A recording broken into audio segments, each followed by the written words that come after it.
Boa noite a todos, bem-vindos. Bem-vindos a todos os alunos que estão aqui prestigiando a banca da Natália. Nós iniciamos agora a segunda banca da noite. Nós estamos aqui com muita alegria, também por uma outra grande aluna que vai apresentar o seu trabalho, que foi feito aí com tanto amor e dedicação. Estamos presentes na banca hoje, professora Alice Santos Veloso Neves, que é a professora avaliadora, professora Uda Silva Cedro, também professora avaliadora, professor Kelvin Wallace, que estava aqui, eu acho que deve ter caído a conexão dele, que é o professor, nosso professor co-orientador da Natália, professor aqui na instituição. Eu sou a professora Taalba, que estou presidindo a banca, e sou orientadora da Natália. O professor Kelvin está aqui. Natália, bem-vinda. Obrigada. A Natália Rodrigues de Oliveira Souza Domingues apresentará o trabalho intitulado Análise da Implementação do Juiz das Garantias no Brasil. Natália, você tem, a partir do momento que você sentir que você deve iniciar, que você estiver preparada, sua banca vai ser iniciada, você tem 20 minutos para a fala, quando tiver faltando 2 minutos, se você não tiver quem faça a análise do seu tempo, que ajude aí na cronometrar, eu te informo para que você faça as suas considerações finais. Fique à vontade. Obrigada, professora Tal. Boa noite a todos. Meu nome é Natália Rodrigues. Hoje eu vou apresentar minha monografia ao curso de Direito do Centro Universitário Unicamburi, como requisito parcial para obtenção do grau de bacharel em Direito. O meu tema é a análise da implementação do Juiz das Garantias no Brasil. Compõe a minha banca examinadora, professora mestra Atalba França de Almeida, a orientadora dessa pesquisa, professor especialista Kelvin Wallace Castro dos Santos, co-orientador do trabalho, a professora doutora Uda Silva Cedro da Costa, professora mestra Alice Santos Veloso Neves, a quem eu cumprimento, a banca examinadora, aos colegas presentes, aos meus familiares e amigos que também estão me prestigiando nesse momento importante. Por que pesquisar esse tema de análise da implementação do Juiz das Garantias no Brasil? Bom, esse tema ele está girando em torno de uma parte da Lei 13.964 de 2019, uma legislação recente, e dentro dessa lei foram trazidas alterações no Código Penal e no Código de Processo Penal, alterações bastante substanciais, inclusive. E dentro dessas alterações trazidas, temos a previsão da instituição do Juiz das Garantias no Brasil. Está localizado nos artigos 3º-A ao 3º-F desse dispositivo legal. Desde a sanção dessas leis, a partir da sanção dessas leis, foram propostas ao STF ações diretas de inconstitucionalidade, que se encontram em trâmite, e a gente vai tratar também dentro dessa pesquisa. E aí nós temos um dilema apresentado, que é, de um lado, o avanço para o modelo acusatório no direito processual penal brasileiro, em contraposição a questionamentos sobre a capacidade de absorção na realidade das unidades judiciárias criminais. Por que esse tema é merecedor de ser objeto de estudo de pesquisa? Primeiro, é bom destacar sobre a relevância social. Temos aí uma possível nova aplicação processual penal para que os operadores do direito passem a lidar no dia a dia. Temos também, como relevância social, possíveis avanços nas garantias dos direitos fundamentais e também na conquista de maior imparcialidade dos magistrados, e além da alteração significativa nas bases da persecução penal. Importância acadêmica, eu destaco o reforço à corrente doutrinária que defende a adoção do sistema acusatório, e também uma nova estruturação que pode vir a acontecer dentro do processo penal, a ser ensinada pelos nossos docentes e também estudada pelos acadêmicos do direito. O objetivo dessa pesquisa foi discorrer sobre a implementação do juiz de garantias no Poder Judiciário Pátrio, considerando a realidade dessas unidades judiciárias criminais que estão sob competência dos tribunais de justiça estaduais e dos tribunais regionais federais, analisando o potencial de absorção desses órgãos para que essa nova figura possa vir a ingressar no ordenamento jurídico brasileiro. É uma pesquisa de natureza aplicada, qualitativa e quantitativa, com levantamento bibliográfico, doutrinário, legislativo, análise de andamento processual e observação de dados públicos dos painéis de monitoramento e estudos disponibilizados pelo CNJ, que é o Conselho Nacional de Justiça. O problema dessa pesquisa se resume na seguinte questão: o Poder Judiciário está sendo desafiado a promover uma reestruturação ou a realizar uma reorganização para implantar o juiz das garantias? Essa é a questão principal. E a partir dessa questão, foram levantadas duas principais hipóteses. A primeira, seria necessária uma ampla reestruturação, abrangendo aumento de custos, servidores, estruturas e outros investimentos, ou seria necessária uma reorganização interna, adaptando esses órgãos para implantar o juiz das garantias nessas unidades judiciárias criminais. Foram as duas hipóteses levantadas. No capítulo 1, eu venho trazendo alguns conceitos concernentes ao processo penal. A primeira coisa que é importante destacar é o que é o direito processual penal. Ele é a ferramenta usada pelo Estado Democrático de Direito para promover o equilíbrio entre o respeito às garantias e direitos fundamentais de um eventual infrator e, do outro lado, equilibrar com a necessidade de se restabelecer ou manter a paz social quando acontecem as infrações às legislações penais.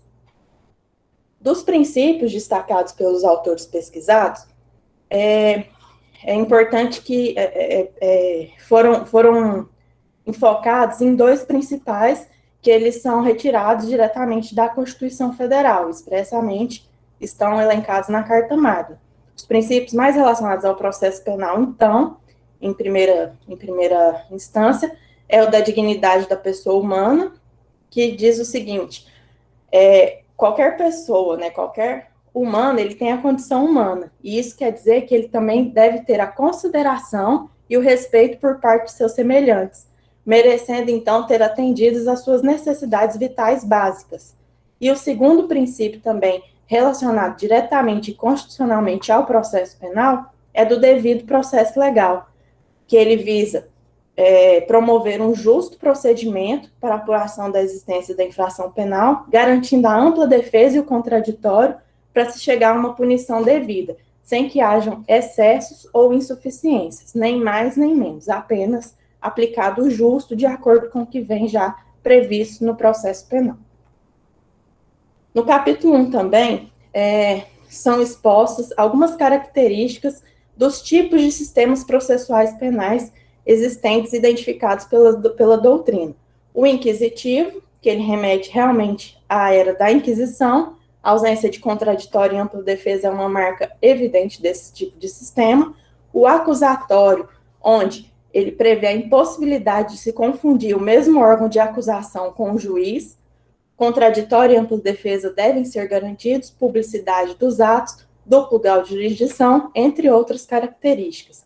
E temos também uma terceira classificação, que seria o sistema processual misto, onde no início da investigação imperam princípios desse sistema inquisitivo e já no processo crime, no decorrer do processo crime, são evidenciados princípios do sistema acusatório, ou seja, ele mescla um pouquinho de cada um dos outros dois e é chamado de misto. No capítulo 2, é trazido o percurso histórico do direito processual penal brasileiro e do juiz das garantias. Então, vem contando todo o contexto histórico com recorte a partir do período pós-colonial. Por quê? A partir do momento em que o Brasil deixa de ser a colônia de Portugal, ele começa e inicia o processo de formação do seu próprio ordenamento jurídico. Então, naquele primeiro momento, tem-se a figura do juiz inquisidor, que ele acumula as funções policiais e judiciantes. Então, ele faz levantamento de prova, ele faz acusação e ele mesmo julga, como era na Idade Média, que se tem um exemplo lá da caça às bruxas, por exemplo, que uma só pessoa identificava a infração, fazia o levantamento de provas, julgava e aplicava a sanção. A reforma de 1841 criou cargos de subdelegado, delegado e chefe de polícia. E essas três figuras começaram a assumir as funções policiais, mas também extrapolou-se para algumas judicantes. Então, veio a reforma de 1871, que criou o inquérito policial, delegando diretamente a autoridade policial, afastando, assim, o juiz da colheita das provas preliminares. Observada a manutenção de alguns resquícios inquisitoriais no Código de Processo Penal vigente, que é datado de 1941, a Constituição Federal de 88 aponta para a necessidade de adoção do modelo acusatório, a fim de romper de vez com esses resíduos ainda deixados pela legislação processual penal. Capítulo 2 também vai fazer um paralelo entre a discussão doutrinária que tem, se o Brasil adota o sistema acusatório ou misto, existem duas correntes que divergem a esse respeito. Vai falar também desse fenômeno, da observação do fenômeno do populismo penal e a relação dele com o advento do pacote anticrime, que ressuscitou a discussão sobre o anteprojeto da reforma do Código de Processo Penal e acabou ensejando na lei anticrime, que trouxe esse juiz das garantias com as competências de atuar na fase do inquérito policial até o recebimento da denúncia e depois não atuar na propriamente dita ação penal. Indo para o capítulo 3, a gente faz uma análise das providências e das soluções propostas para a implantação do juiz das garantias no Brasil. Por quê? O que aconteceu? O que vem impedindo essa implementação? 24 de dezembro de 2019, a lei foi sancionada. E logo em seguida foram propostas ações diretas de inconstitucionalidade. Essas ações foram distribuídas para o ministro Fux, do STF. A ação direta de inconstitucionalidade ela é uma ação proposta ao STF para que esse órgão decida se determinada lei ou ato normativo é ou não constitucional. Ou seja, ao STF cabe dizer o direito, não emitir juízo político sobre o que é bom ou ruim, conveniente, inconveniente, apropriado ou inapropriado. Ele vai dizer para a gente se essa lei é constitucional ou inconstitucional sobre a perspectiva da Constituição Federal de 88. Então, a partir da proposição dessas ações diretas de inconstitucionalidade, que foi feita pela Associação dos Magistrados Brasileiros, Associação de Juízes Federais do Brasil, alguns partidos políticos e também da Associação Nacional dos Membros do Ministério Público, o escopo dessas ações questionam justamente no que a gente faz recorte do artigo 3º-A ao 3º-F do CPP, que é essa reforma trazida pela 13.964, se não está havendo uma violação da regra da organização judiciária, porque se o judiciário ele tem nossa, nervosinho aqui. Vamos lá. Se o judiciário ele tem conferido pela Constituição Federal que ele mesmo tem a iniciativa de fazer sua legislação própria e que materialmente essa imposição do juiz das garantias ela vai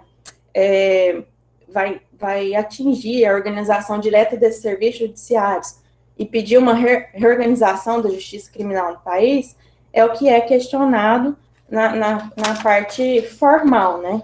Se o poder legislativo e executivo sancionando não extrapolaram e não passaram, né, ali da medida do que eles podiam fazer, sendo que eles estão instituindo algo que vai diretamente mexer com a estrutura do outro poder, que é o judiciário. Também se questiona sobre a agência de dotação orçamentária. Nas ações, os órgãos que propõem, os requerentes, eles falam que tinha que ter uma dotação, que vai aumentar custo, e isso aí vai ser discutido também durante essa pesquisa. E aí, o que aconteceu? A partir dessas ações, o ministro Luiz Fux emitiu uma medida liminar suspendendo a vigência desse juiz das garantias e acionou o CNJ para que ele apresentasse estudos, também promoveu audiências públicas, o CNJ fez uma consulta pública e entregou um estudo para dar essa resposta ao STF e ele finalmente julgar se ele vai manter a suspensão, se essa lei vai entrar em vigência ou não. Quais foram as situações identificadas por esse estudo promovido pelo CNJ? Que no Brasil a gente tem 3 tipos de situações.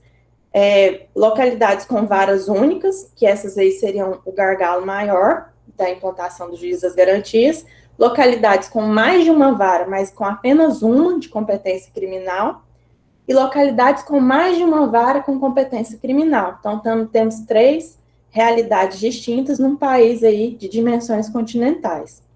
O que o CNJ propôs como solução? A primeira proposta foi que houvesse uma especialização naquelas que coubessem, usar uma única unidade jurisdicional para direcionar as atribuições do juiz das garantias, como, por exemplo, nas capitais, né, escolher uma vara e ela ser a de juiz das garantias. Regionalização, que ele vai concentrar as competências do juiz das garantias em um núcleo central, uma única vara, que vai abranger um certo limite territorial, com 2 ou mais comarcas ou subseções que são localizadas próximas. Terceira proposta, promover o rodízio entre juízes, usando parâmetros diversificados conforme a conveniência de cada realidade, assim como é feito nos regimes de plantão, de substituição ou de distribuição aleatória via sistema, e entre juízes já agrupados ali em regiões. Uma quarta solução também que foi levantada, né, foi questionada nas ADIs, é que deveria haver atualização do módulo criminal do PJE para a tramitação desses atos de competência do juiz das garantias, então seria uma adaptação no sistema eletrônico que já está em funcionamento, e uma quinta também em relação ao prazo de vigência, que ele fosse estabelecido por 120 dias, para que esses tribunais tivessem o tempo de se reorganizar. Atualmente, como que está esse andamento das ADIs? Os artigos 3º A ao 3º F se mantêm suspensos. No dia 4/2, o ministro Alexandre de Moraes julgou improcedente um habeas corpus impetrado pelo IGP, que apontou como pacientes os presos em flagrantes que não tiveram realizadas as audiências de custódia em 24 horas. Então, já está sendo levantado para derrubar essa suspensão, para que garantias que essa lei 13.964 prevê e estão suspensas, já comecem a atender, né, os jurisdicionados. O último andamento dessas ADIs foi no dia 19/3, um parecer da PGR, que é a Procuradoria-Geral da República, se posicionando a favor dessa suspensão que foi aplicada pelo STF, até que o CNPJ apresente uma regulamentação que possa ser aplicada a nível nacional. E também faz alguns apontamentos de inconstitucionalidade de alguns dispositivos dessa lei anticrime. Nesse momento, essas ADIs estão aguardando a inserção em pauta do plenário da Suprema Corte, o que ainda não há previsão para entrar em pauta e ser julgado. Em relação às conclusões, as considerações finais levantadas na pesquisa, é que o tema teve que ser ajustado. Inicialmente, ele previa um estudo mais direcionado, até em relação a custos, a esse tipo de estimativa no âmbito do TJ Goiás, e acabou que com os desenrolares das ações diretas de inconstitucionalidade, a gente resolveu abranger essa pesquisa para observar como que ia ser esse comportamento a nível nacional mesmo, a partir das decisões que fossem tomadas com o andamento das ADIs. Também vamos destacar aqui que é um exemplo prático da teoria de separação dos poderes, que é aquele sistema de freios e contrapesos que a gente estuda já desde o começo do curso de Direito, né, começa a ter essa noção, em que um poder, ele interfere de certa forma no outro, para balancear, para equilibrar, para que um não invada, não se sobreponha sobre a competência do outro. É um exemplo prático que a gente tem aí, é o juiz das garantias. Uma lei que foi proposta pelo Executivo, legislado pelo Legislativo, sancionado pelo Executivo e simplesmente atingia diretamente o Judiciário. E aí o Judiciário precisou de suspender para ele mesmo dar as respostas que ele não tinha. Outra frase que eu destaquei até na dedicatória desse trabalho é tirada do livro Alice no País das Maravilhas, que diz o seguinte: para quem não sabe onde quer chegar, qualquer caminho serve. É uma parte um pouco assim filosófica, né, que eu viajo um pouquinho assim, mas faço um paralelo entre o juiz das garantias e a coerência com o sistema acusatório. Porque é o seguinte: se o direito processual penal ele não tem uma forma definida a partir de ferramentas como juiz das garantias, a partir de institutos que o caracterizem, ele fica sem um rumo. E ele também não atende aos anseios que a própria Constituição Federal, que é a Carta Magna, ela não é impor a palavra, que ela preconiza, ela pede por um sistema acusatório, então o juiz das garantias daria, né, um rumo mais assertivo para esse enquadramento no sistema acusatório.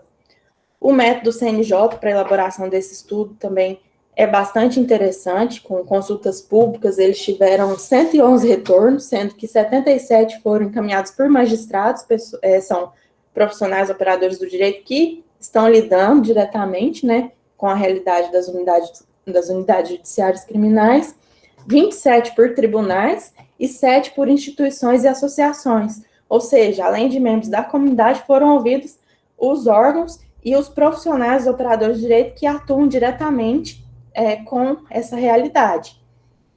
E o que foi confirmado ao final, de acordo com o estudo do CNJ, que não há uma necessidade de reestruturação, de investimentos, haveria uma necessidade de reorganização.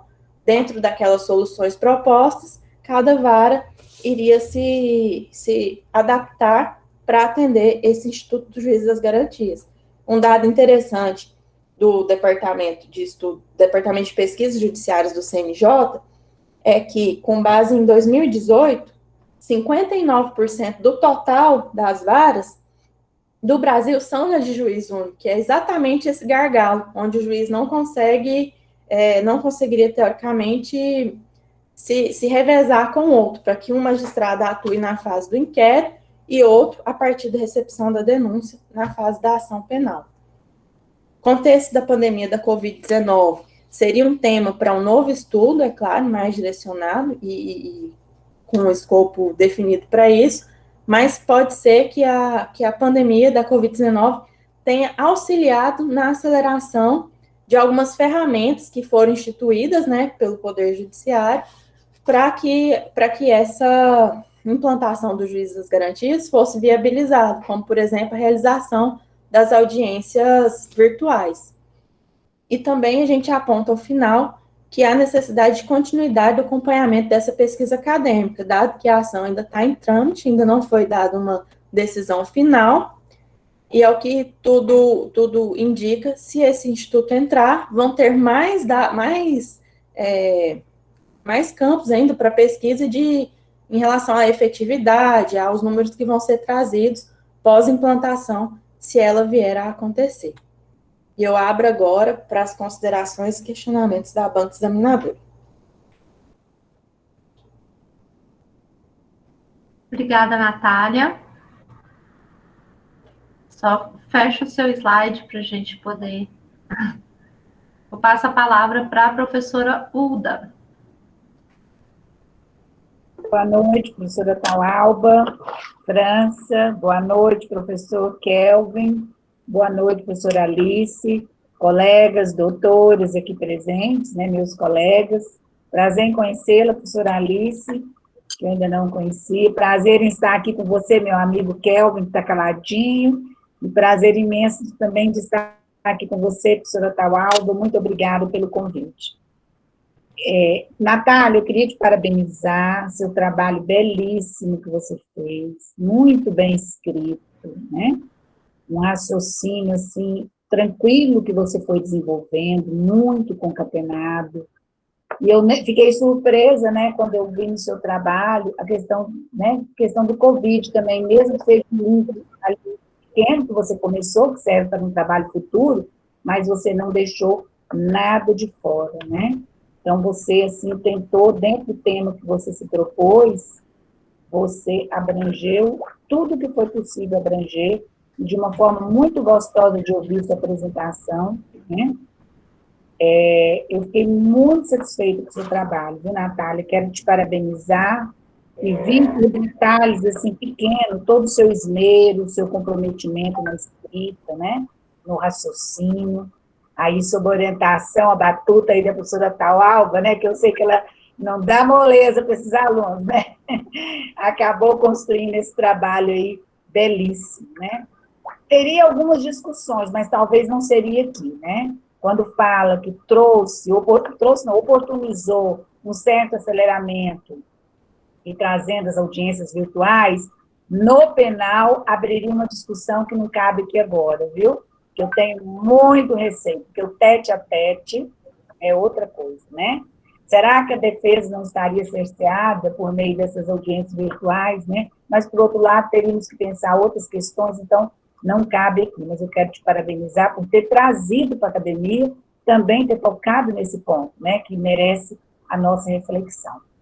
Eu só queria te perguntar qual foi a solução, né, a providência proposta para a implantação do juiz das garantias no Brasil que você considerou mais importante, do seu ponto de vista. Tá, professora, obrigada, assim, vamos reforçando, né, realmente a professora Atalvo teve uma participação fundamental na qualidade, né, no crescimento desse trabalho, no amadurecimento mesmo, no meu amadurecimento enquanto pesquisadora, né, e em relação às audiências, realmente foi o que eu levantei, é uma questão para uma outra pesquisa, né, para um outro viés, foi até algo que a gente, durante a realização de do penúltimo saber jurídico, nós recebemos o doutor Luciomar Fernandes, e foi uma pergunta que foi feita para ele, que assim, gerou bastante interesse, né, mas, doutor, quando é virtual, realmente o senhor tem a mesma humanização, o senhor, né, tem essa mesma conexão com o preso, essa mesma receptividade com a defesa, e assim, cada magistrado, né, defende o seu ponto de vista, então realmente isso aí seria para uma nova discussão, uma nova pesquisa acadêmica até. Do que eu achei mais interessante foi que, no começo da pesquisa, eu também tinha essa sensação que foi proposta nas ADIs. Não, mas vai ter que dobrar o número de juízes, vai ter que aumentar a estrutura, vai ter que aumentar servidor.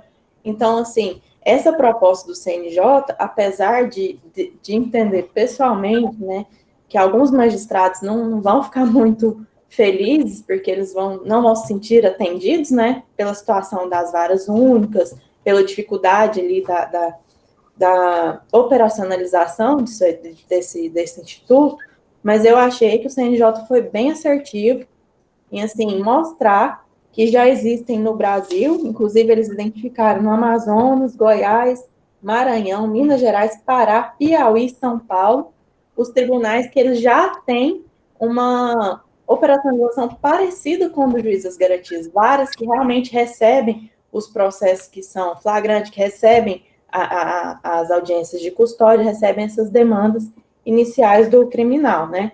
Então, assim, o CNJ comprovou que realmente não precisa de toda essa reestruturação, seria realmente uma reorganização, uma definição de pontos que seriam regionalização, por exemplo, em Goiânia, uma vara, que até eu fui numa palestra, ainda pouquinho antes da pandemia nos impedir, né, dos encontros presenciais, que teve a professora Ana Cláudia Veloso, e ela falou que recebeu do ex-presidente do Tribunal de Justiça esse pedido, e se fosse implantar o juiz das garantias, a vara dela seria a convertida em vara de juízo das garantias. E ela falou que estaria pronta e preparada para receber. Só que realmente tem que pensar nessas unidades judiciárias de juiz único. E aí o CNJ vem propondo, não, já existe regime de plantão, já existe um certo rodízio. Então, assim, seria possível, sim, regionalmente, por exemplo, em capitais grandes, uma vara ser convertida, nas intermediárias, juntar aquelas regiões que já se comunicam, né, e definir um centro, uma central, um núcleo ali para tratar do juiz das garantias, e para as varas de juízo único, essa questão mesmo de adaptação em formato de rodízio.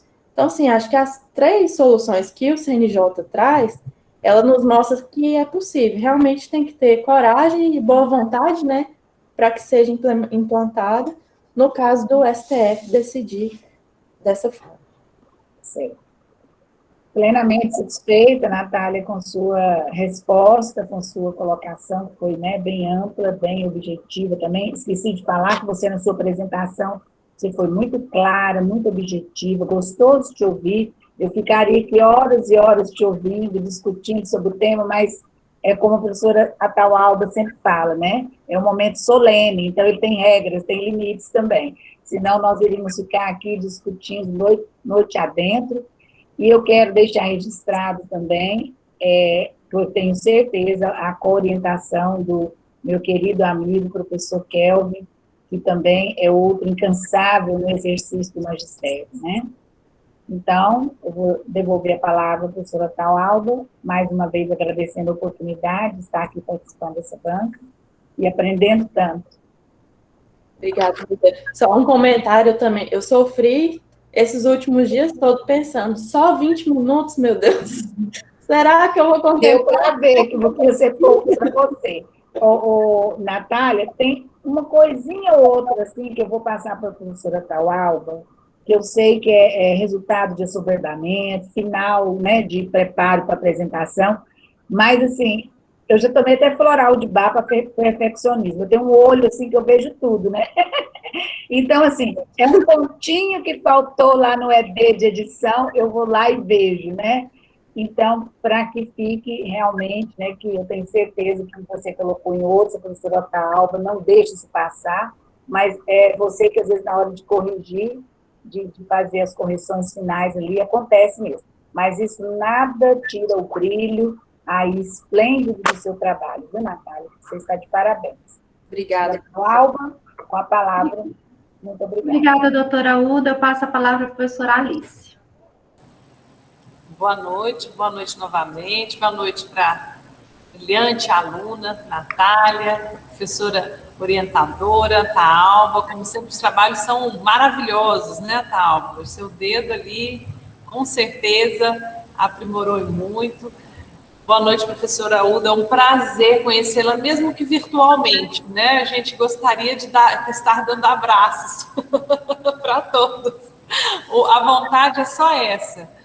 Mas a gente, daqui uns dias, com certeza, nós poderemos matar essa vontade, isso eu tenho certeza. Boa noite a todos os alunos que aqui permaneceram, que estão ouvindo a aluna, que já expôs um pouquinho do seu trabalho no seminário anterior, né, Natália? Apresentou o quadro e veio aprimorando.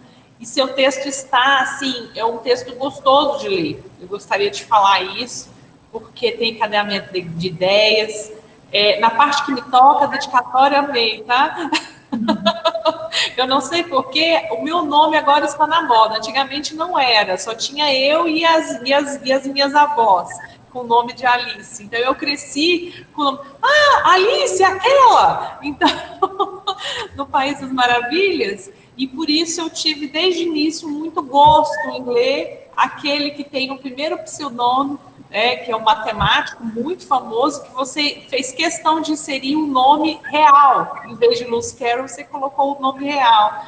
E que traz, por ser matemático, por que ele usou o pseudônimo? Não sei se você sabe disso. Ele usou o pseudônimo justamente porque ele, por ser matemático, não poderia, à época, filosofar tanto.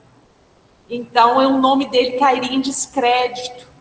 Então, ele utilizou um pseudônimo justamente para poder ali nos livros escrever e dialogar e filosofar. O livro dele é uma filosofia a todo momento. E sim, nós temos, e pode ser utilizado, como você bem utilizou aqui para a sua pesquisa, né? Para onde queremos chegar? Precisamos ter essa menção, principalmente para que as legislações não sejam papel em branco, né? Para que essas legislações possam ser concretizadas. Então, gostei muito da sua dedicatória, que você puxou ali para o final, então você trouxe ela também para a sua conclusão, fez uma abordagem das ADIs, sim, porque é o que temos hoje, que é uma novidade, e trouxe, então, eu acredito muito que você fez um diagnóstico, né? O diagnóstico das situações e apontamento para futuras percepções, futuros estudos.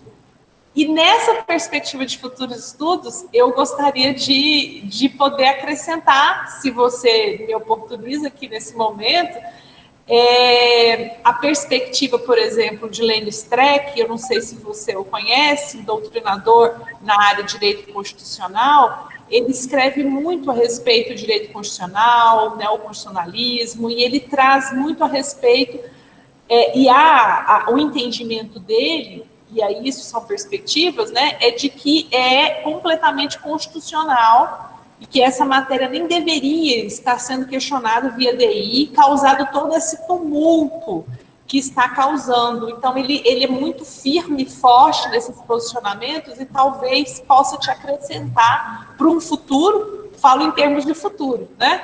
Para futuras pesquisas, para que você possa refletir um pouco a respeito. Ele escreve muito no Conjura, até para que possa, eu vou colocar até aqui no chat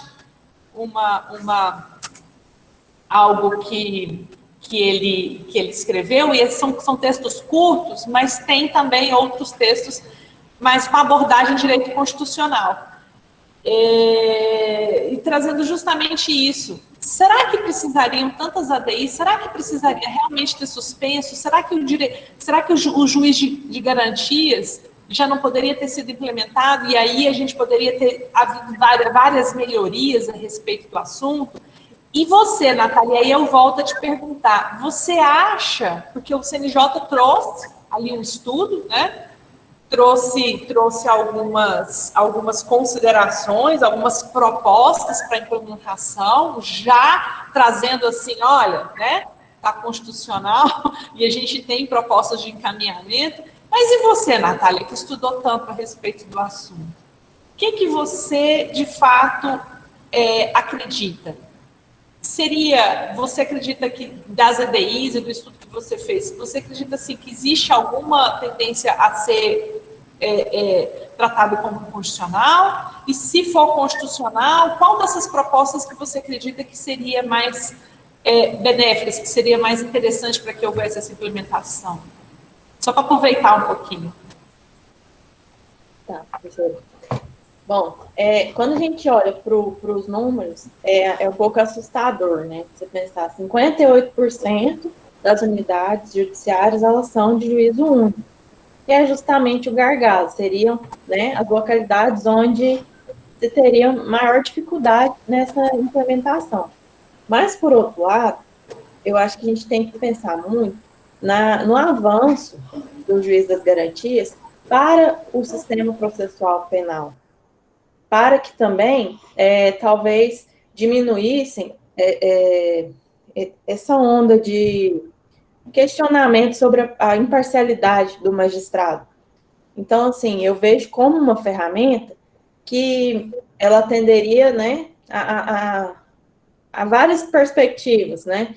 Seria um conforto para o magistrado, né? Ele atuou ali na fase investigatória, ele deu toda a atenção, né, para a pessoa que está presa, que é uma das atribuições, ele deu toda a atenção para prorrogar ou não o inquérito, para expedir ordem de escuta telefônica, quebra de sigilo bancário, ele deu todo, né, a condição para que tenham provas ali no inquérito que sejam julgadas de forma técnica, mas não por ele, que já estaria ali contaminado com tudo aquilo que ele vivenciou naquele processo. E assim, eu acho que essa divisão seria importante. O magistrado que recebe também, o magistrado da instrução, se ele achar que faltou algo, ele tem também a premissa de pedir essa nova instrução, né? De pedir essa produção dessa prova, se ele não achar suficiente para ele ter uma convicção. Então, assim, no mundo do sonho, eu acredito que sim, deveria ser implantado, já deveria ter sido, é algo que países da América Latina já funcionam, então, assim, é uma realidade próxima, como o próprio CNJ identificou, vários tribunais de justiça já tem várias mais especializadas nessa parte de dar o apoio na fase do inquérito, né? E seria também para a defesa, eu acho que também um alívio, sabe, professor? Porque daria para ela, né, saber, não, ela vai vigiar ali na fase do inquérito, e até se um outro advogado assumir, ele vai assumir na fase do processo e vai conseguir, né, repartir, chegar ao juiz da instrução, que realmente deve chegar, não toda aquela talvez, contaminação dele ter participado do pedido de delegado e ter, né, tipo assim, ele participou de toda uma sabatina daquele apenado, daquele acusado, e aí ele já está convicto, entendeu? Nossa, é aquele tal negócio. Onde há fumaça, há fogo. Então, por que o delegado está insistindo tanto? Por que o Ministério Público tá batendo tanto nisso? Deve ter alguma coisa errada. Então, ele já vai sair para a ação penal e para um outro magistrado que ele vai receber a parte técnica. Ele vai julgar em cima do que é técnico. E dentre as proposições que o CNJ traz, as 3 são aplicáveis. As 3, que é regionalização, especialização e a... Ai, desculpa, fugiu aqui o nome. A terceira, que é o quê? Cada unidade judiciária, para cada região, para cada tribunal, para cada tamanho de demanda, se pode aplicar uma das 3 e o CNJ ainda abre. Ou o que o órgão, dentro da sua competência de organização judiciária, que ele julgar como adequado àquela realidade. Então, para mim, o CNJ trouxe essas 3 como um modelo, deu a solução também para a questão do processo judicial eletrônico, que seria uma alteração no modo de um sistema que já funciona no Brasil inteiro, e ainda atendeu a questão da vacatio legis, que foi uma das críticas mais assim, enfocadas também nas ADIs. 30 dias para você mudar todo um país, aí foi uma coisa assim que foi bastante criticada lá no início, né? Tanto que correu com as ADIs e no começo já suspendeu por 120 dias, depois suspendeu sine die, sem data para reavaliar, porque realmente precisava de um tempo maior, né? E eu acho assim, isso aí também tem a influência do populismo penal, né? Que a gente sabe que é um fenômeno observado nas democracias, há uma demanda, um anseio da população pela solução de um problema grave, e vem aí o poder legislativo e o executivo, né, apresentando uma solução de proposta de retorno rápido. Mas o judiciário fala, peraí, calma aí que vocês estão mexendo, é no meu bolso, né, vocês estão mexendo na minha estrutura, vamos organizar direitinho, vamos estudar para ver como que isso aí realmente deve entrar. Acho que foi isso também. Obrigada pela resposta. E realmente, por qualquer mudança, há muita resistência, né? E eu gostei muito da parte final que você colocou aqui, e é justamente com proposta, né, com posterior avaliação de indicadores de produtividade, esse diagnóstico que você apresentou e sugestão para posteriores estudos, com avaliação de indicadores, justamente servem, eu acredito muito, Natália, que serve para que você possa verificar, assim, é benéfico ou não, né? E, de qualquer modo, a gente tem que aguardar mesmo o desenrolar. Acredito eu, se for a minha opinião, é que é constitucional, sim, a gente quer, mas só é opinião, né? E aí eu sigo o que o Lei de Streck aí mostrei para você, por favor, leia, que você complemente o seu estudo. Fiz esse questionamento muito mais para que a gente possa exercer, como a professora Uda fez aqui, que a gente possa exercer o nosso papel na banca, porque imagina, a gente não pode fazer nenhum questionamento, a banca não é válida, não, professora Uda? A gente precisa realmente cumprir o papel e principalmente para saber, para perceber, não só pela escrita, mas na sua sustentação do seu trabalho. Então, eu agradeço imensamente as suas pontuações, o seu trabalho, como disse, está muito bem escrito. Eu vou repassar agora para a professora Taalba para fazer as pontuações dela. Obrigada, Natália.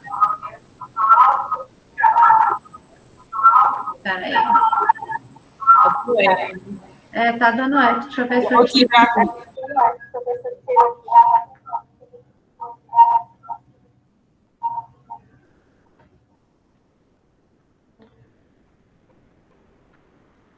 Bom, tá dando eco ainda. Põe o seu celular no mudo. Eu tô tentando. Pronto. Já que foi agora? Não. E agora, ainda tem? Tem. Fecha o microfone do celular.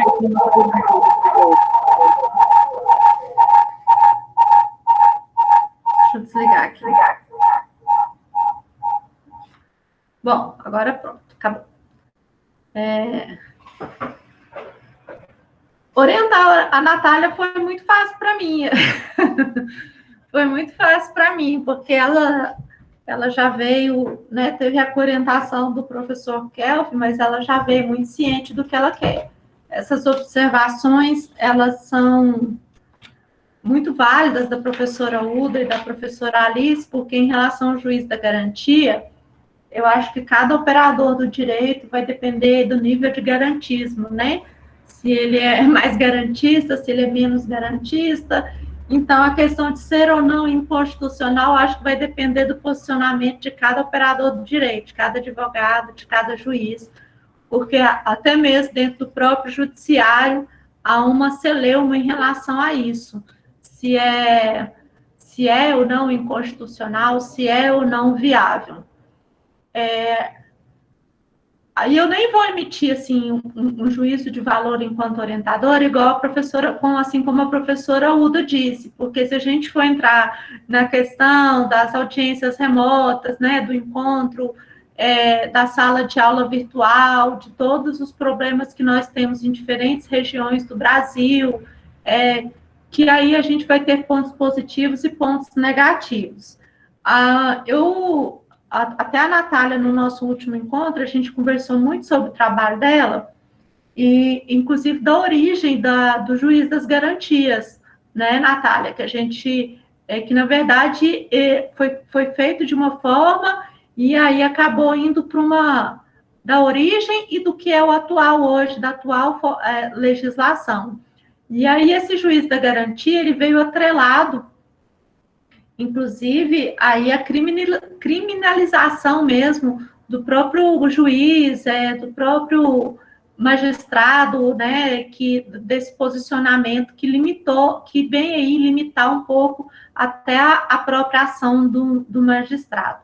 Aí eu tenho duas perguntas, Natália. Primeiro, a gente fala, aí falando da questão da paridade, tá, o Ministério Público não é poder, mas a gente teria também um Ministério Público das Garantias, né, um promotor das garantias, porque, de todo jeito, é um promotor que ele é o órgão acusatório, mas não teria uma nova visão se fosse um promotor diferente, assim como é um juiz diferente?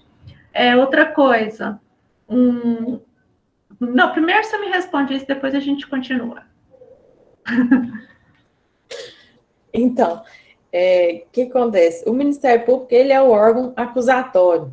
Então, assim, eu acho que não faria tanta diferença, né, se trocasse de um promotor para outro, não interferiria diretamente, sim, no resultado, porque ele está ali para acusar, assim como a defesa está ali para defender. Não faria nenhum sentido eu ter um advogado, em regra, assim, eu limitar o advogado, o advogado que atua na fase de inquérito, ele não pode atuar na ação penal, porque ele está já acompanhando, né, e eu não poderia limitar esse poder dele de participar das duas, que o que vem discutido no juiz das garantias é principalmente o foco na imparcialidade, foi aquilo que eu disse agora há pouco com a professora Alice.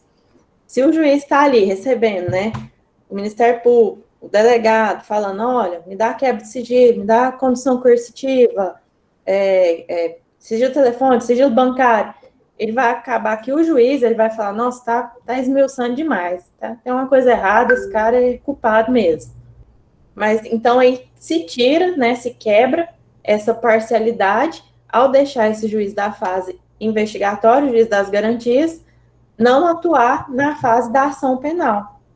Já eu acredito que, na minha visão, na pesquisa que foi feita e tal, a função do Ministério Público, ela não interferia, porque ele estaria para acusar, né, tanto no inquérito, se houvesse autoria e materialidade, ele estaria para acusar de novo na ação penal.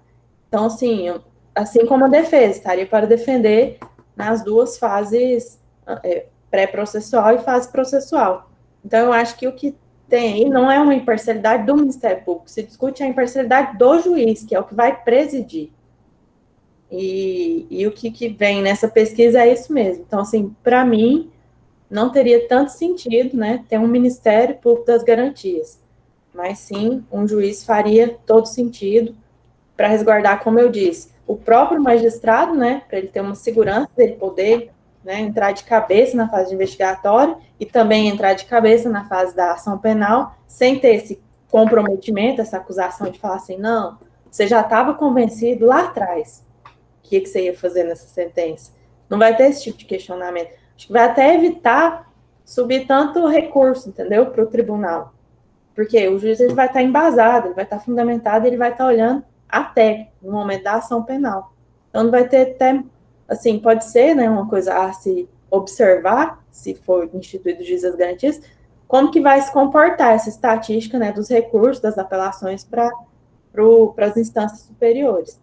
Mas para o Ministério Público, eu acho que não faz sentido questionar uma imparcialidade, porque ele é um órgão parcial, ele é o órgão de acusação. Pois é, eu estou aqui até pensando, até coloquei aqui, se prejudicaria ou não a verdade real, né, na busca da verdade real, do juiz aí na busca, se por acaso no curso da ação penal, se o juiz determinar novas instruções para novas investigações, ficaria com quem essa ação penal? Com o juiz lá da fase do inquérito ou com o próprio juiz da ação penal? A lei diz alguma coisa sobre isso? Diz, na própria competência, ele limita. As provas que saem da fase de inquérito e vão para a ação penal são as provas irrepetíveis. Mas, assim, se o juiz achar que tem que fazer mais algum tipo de diligência, a lei impõe algumas limitações. Mas, assim, como eu fiquei mais nessa parte do juiz das garantias, eu passei por isso, eu vi que tem, né, ela elenca o que ele pode fazer, mas, assim, não foquei nisso, não assim, poderia, né, apresentar futuramente alguma coisa nesse sentido, né, das limitações desse juiz na ação penal. Eu acho que, igual você bem colocou no seu trabalho, até nas suas conclusões, essa lei ela é muito nova e ela ainda vai ser objeto de muita pesquisa e muita deliberação. Até então, a gente está em suspenso aí, a gente não sabe, inclusive, o posicionamento do próprio STF, né? Bom, material de pesquisa você vai ter muito. Bastante. A banca vai deliberar agora e a gente retorna assim que a gente terminar, tá? Inicialmente, antes de começar a falar do seu trabalho, Natália, eu quero agradecer a gentil presença, né, por terem aceito o convite, professora Uda, professora Alice, né, professora Uda, que é doutora e escreve, inclusive, em Direito Penal, professora de Direito Penal, professora Alice em Direito Público. Então, muito obrigada mesmo. Eu acho que as bancas são enriquecedoras com as avaliações de vocês. Agradeço ao professor Kelvin por estar aí sempre orientando os nossos alunos e despertando paixões na área do direito penal como ele desperta. Quero agradecer os alunos, Natália, sua banca também, se a gente tivesse presencialmente, seria uma banca lotada, tá? Você teria uma sala lotada, como raras as vezes a gente vê em bancas presenciais. Isso demonstra o seu prestígio e a consideração que seus colegas têm por você nesse trabalho, nesses 5 anos de convivência e trabalho acadêmico e dedicação e engajamento com a vida acadêmica, igual você tem demonstrado aqui na Unicamburi. O seu trabalho, eu vou falar por partes, né? O seu trabalho, ele tem uma coisa que me chama muita atenção e que eu gosto muito, que é a questão de fazer tabelas, de você compilar dados, de falar sobre esses dados, de analisar variáveis, né? Então, o seu trabalho, ele tem essa qualidade que hoje em dia também é muito pedido, inclusive por revistas com quais A e B, e isso engrandece e enriquece muito o seu trabalho. Você fez isso com muita maestria. A professora Uda, ela conferiu toda a sua citação, e realmente toda a sua citação está no seu referencial bibliográfico. Isso também né, não há indícios de você ter copiado. As suas fontes, elas são fidedignas e você a cita, prestigiando, inclusive, inclusive, quem escreveu a obra, né, e o autor daquelas ideias. O seu trabalho, ele é um trabalho, assim, que é unânime na banca, é um trabalho gostoso de ler, é um trabalho fácil de ler, que instiga a nossa leitura, não é uma leitura cansativa. Eu, enquanto sua orientadora, não encontrei contradições na leitura, porque às vezes a gente encontra, né, professoras, a gente encontra contradições. O estilo de escrita, ele muda, dependendo do estágio que o aluno esteja, né? E o seu estilo de escrita, ele foi concatenado, ele manteve o mesmo estilo do início ao fim, da introdução à conclusão, né? Então, isso indica que foi a própria pessoa que escreveu, porque a pessoa, quando o aluno copia e cola, a gente identifica também pelo estilo de escrita. Muitas vezes o aluno pergunta, como é que você sabe que eu copiei, professora? Eu falei, estilo de escrita, muda de um parágrafo para o outro. Então, demonstra que você escreveu. O tema é um tema atual, é um tema relevante, é um tema controverso, e o tema, quanto mais controverso, mais análise de variáveis a gente tem que fazer, né? E aí você demonstrou que você se despiu de paixões e você fez a ciência como a ciência deve ter, analisando dados, analisando fatos, né? Então, você analisou, você trouxe os fatos, você mostrou a fonte desses fatos, mostrou a fonte desses dados e fez a análise numa análise desprovida de grandes paixões, né? Até a gente que, por exemplo, que trabalha na área penal, eu que já trabalhei na área penal, a gente até comentou sobre isso na deliberação da banca, que a gente tem tantos questionamentos em relação a isso, que o promotor ele também pode pedir absolvição, e o juiz pode não concordar com a absolvição, né, com base somente no inquérito. Então, como que vou ficar... são fatos, assim, que, às vezes, quando a gente fala do juiz das garantias, a gente tem aquele dado encaixotado, enviesado ali, aquele dado... olha, o juiz da garantia é porque ele deve ser imparcial e que ele vai julgar. Tá, mas enquanto ele não julga, no recebimento da denúncia, se o Ministério Público não denunciar e o juiz não concordar, vai ser o mesmo juiz? Não vai ser o mesmo juiz? São tantas dúvidas, são tantas minúcias, né, que realmente leva a gente a muitos questionamentos. A gente tem o Lênin Streck, que é um garantista, né, que foi membro do Ministério Público por muitos anos, escreve muito bem, doutor na área, hoje é um dos mais conceituados, e ele fala isso com muito... Mas a gente tem... perdão... A gente tem doutrinadores e juristas que têm posicionamentos completamente diversos a isso. Então, você trouxe isso com muita propriedade, mas eu falo propriedade não de, olha, eu sei tudo. Não, os dados são esses, né? Igual a gente faz na ciência, eu não sei tudo. Eu tenho esses dados. Hoje em dia, eu analiso esses dados assim, dessa forma. Daqui 6 meses, assim como qualquer outra ciência, qualquer outro ramo da ciência, daqui 6 meses, a literatura de hoje, que a gente considera moderna, pode estar obsoleta, né? Porque o posicionamento e a dinâmica dos tribunais podem ser totalmente diferentes do que a gente tem hoje. E isso é muito gostoso na ciência. Isso move o mundo, isso move a gente. E você fez isso muito bem. O seu trabalho, como a professora Uda disse, e a professora Alice também, ele não tem correções a serem feitas, com exceção de um pontinho ou outro aqui, que são erros materiais, erros assim de digitação, ou às vezes passa mesmo, a gente vicia no texto, né? A gente vai lendo, e aí você quer ler cada vez mais, e aí vai lendo mais rápido muitas vezes, e passa o olho. Isso acontece com qualquer pessoa. Por isso que a gente até, todo mundo, da graduação ao doutorado, ao pós-doutorado, passa o trabalho para correção gramatical, né? A gente passa por um professor de português justamente, olha, por favor, leia o meu texto, vê se eu não incorri num vício de linguagem, se eu não estou escrevendo ali, rodeando o topo, né, falando a mesma coisa a vida toda, esqueci um ponto, uma vírgula, enfim. isso faz parte, mas isso não macula o seu trabalho, isso não macula a qualidade do seu trabalho, tá? Então, isso ficou muito, para todos nós que estamos assistindo, ficou muito visível.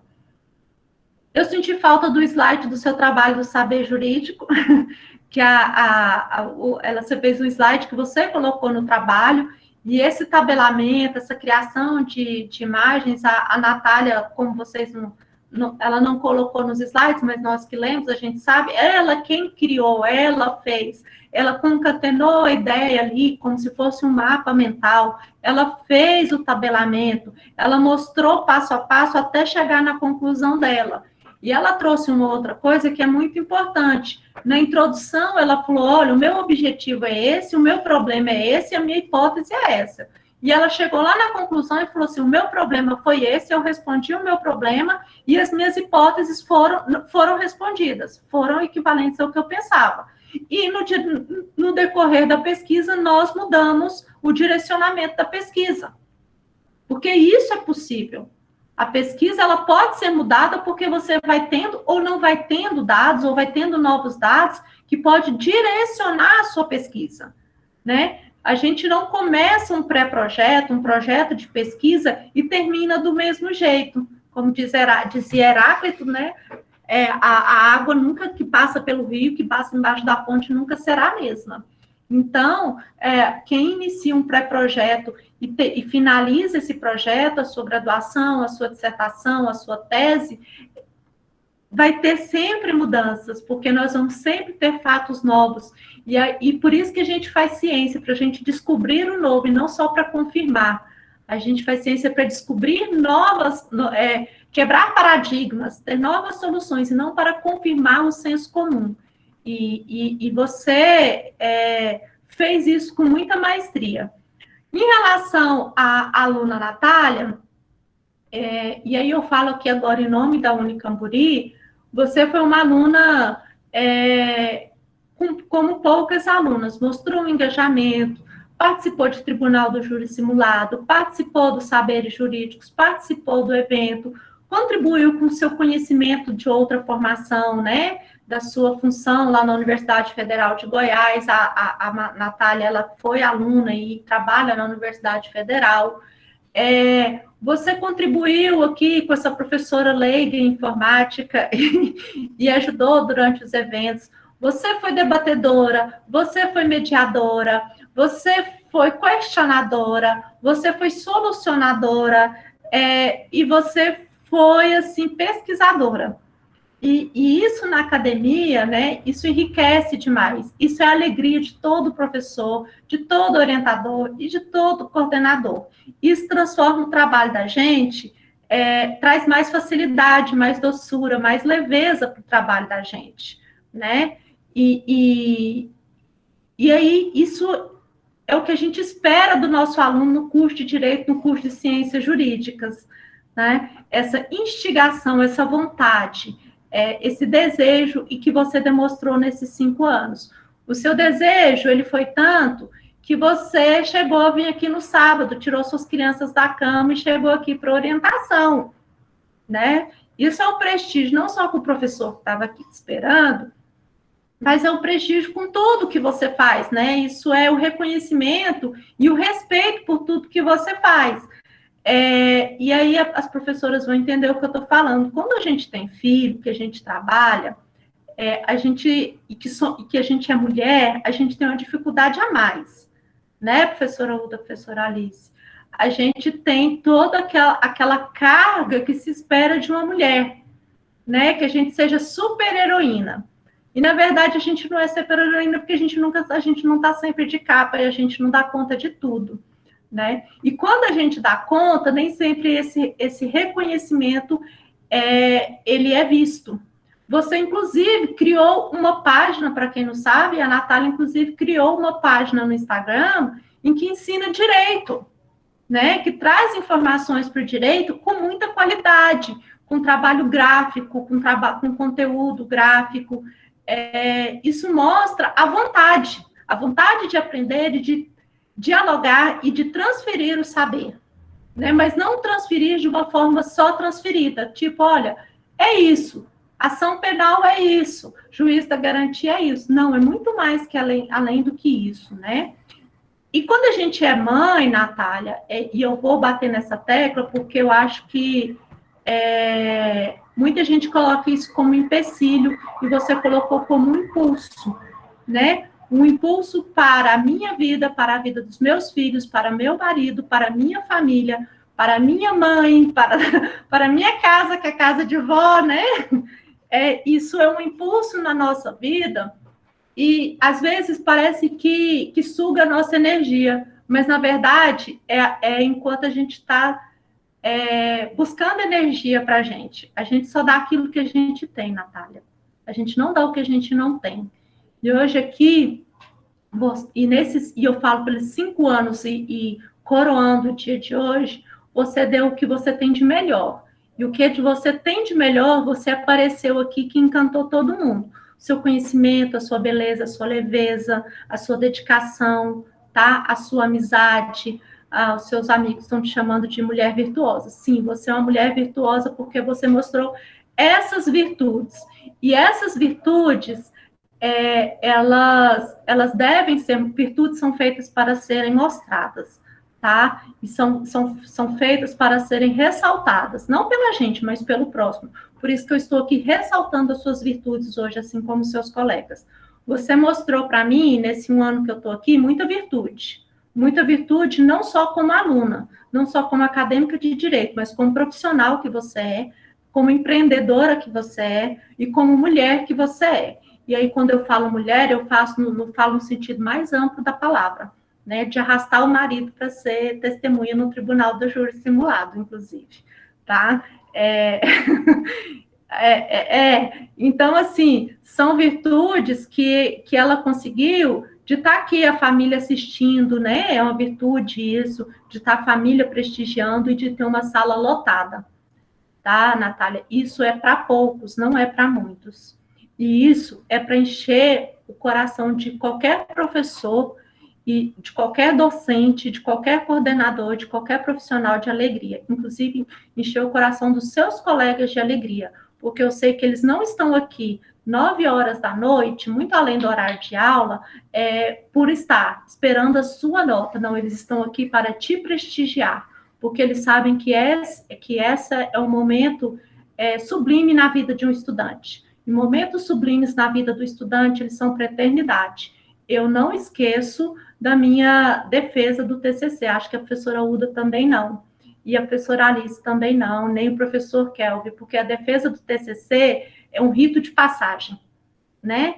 É um rito de passagem, e você está fazendo esse rito de passagem com maestria, porque é sinal que você vai ter um futuro brilhante, como estudante ainda, porque você, como aluna especial do mestrado, né, e depois como aluna efetiva do mestrado, você como profissional do direito, você como mãe, você como esposa, você como filha, você como amiga, eu acho que você tem ainda muito crescimento, mas é um crescimento é uma curva tão acentuada, não é curva, né? É um crescimento tão acentuado que a gente não vai ser difícil de encontrar o platô, tá? Então, eu não poderia, antes de ler a sua nota, deixar de falar isso para você, tá? Que mulher maravilhosa que você é. Que mulher. Parabéns por ser essa mulher que você é. E como aqui estamos num ato solene, né, eu vou ler a sua ata para que você tenha, para que todos tomem conhecimento da sua ata.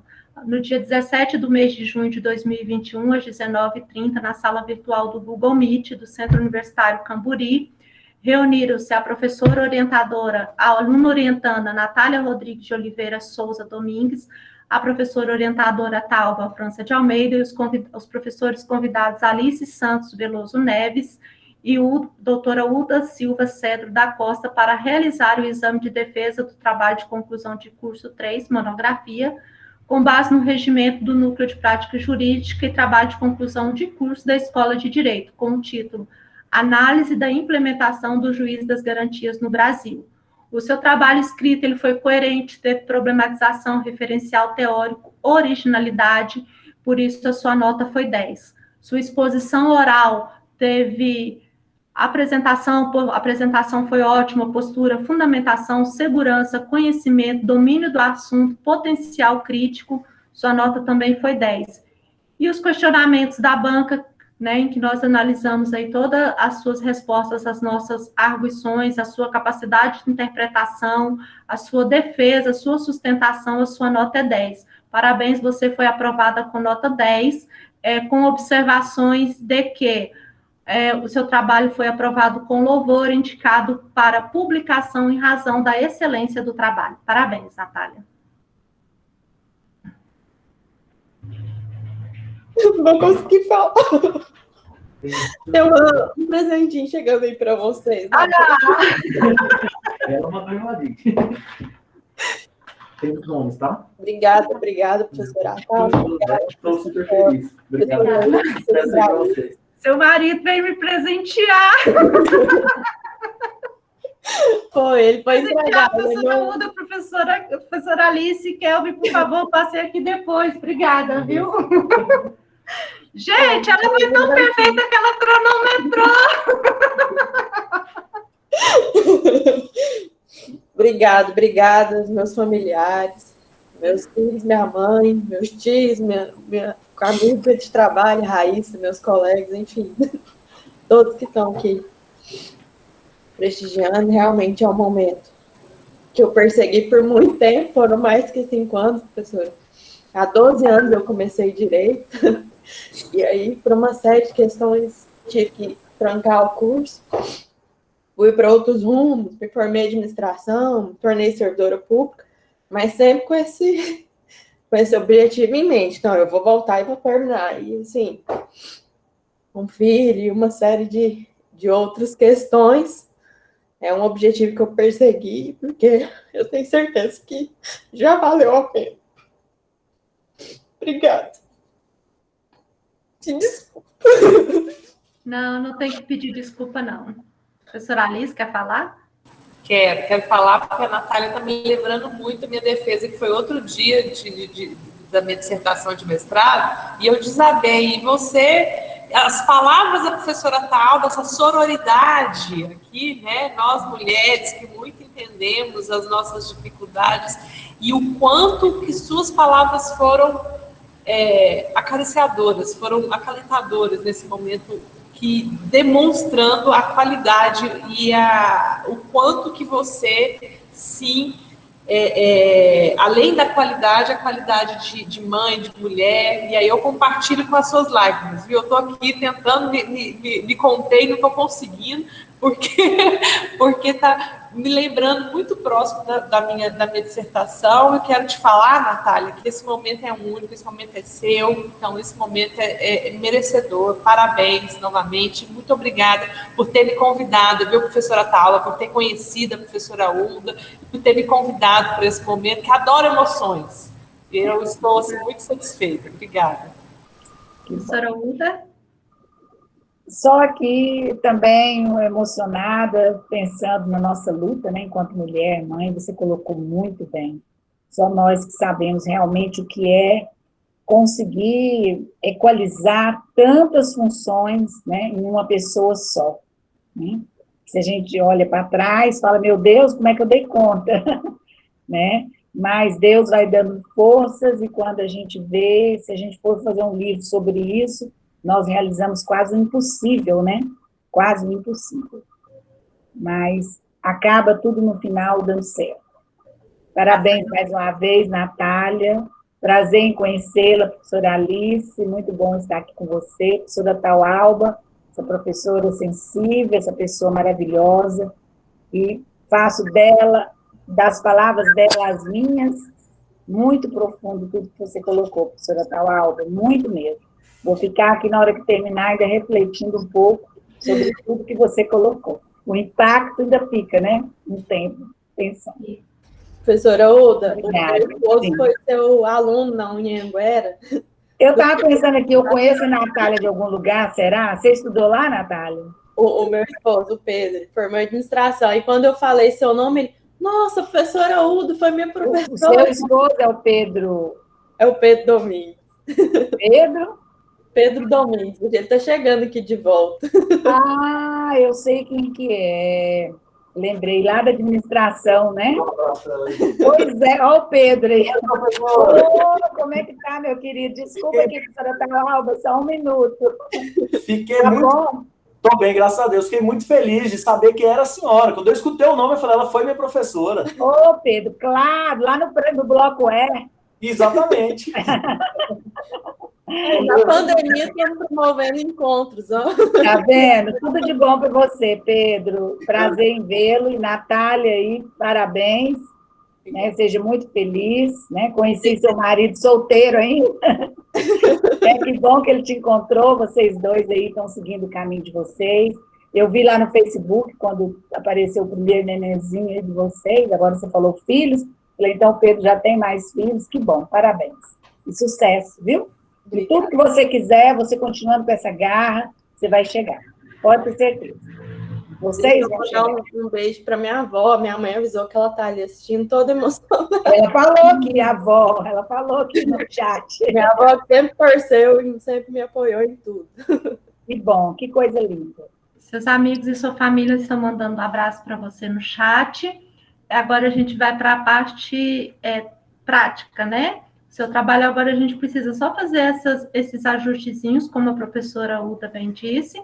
O seu trabalho, considerando 10, ele vai ser encapado, né, na capa dura, de acordo com as regras que está lá no manual.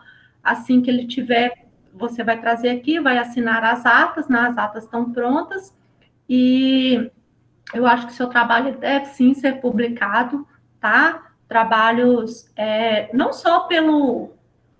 só pela qualidade acadêmica, mas porque realmente seu texto está muito gostoso de ler, e textos gostosos de ler são muito raros no mundo jurídico, né? A gente não encontra com tanta facilidade.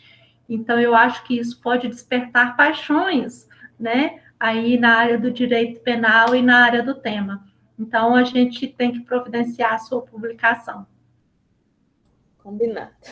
Vamos lá. Gente, palmas para você, Natália. Obrigada, professora Uda, professora Alice. Obrigada a todos. Fiquem com Deus e cuidem-se. Eu que agradeço. Obrigada.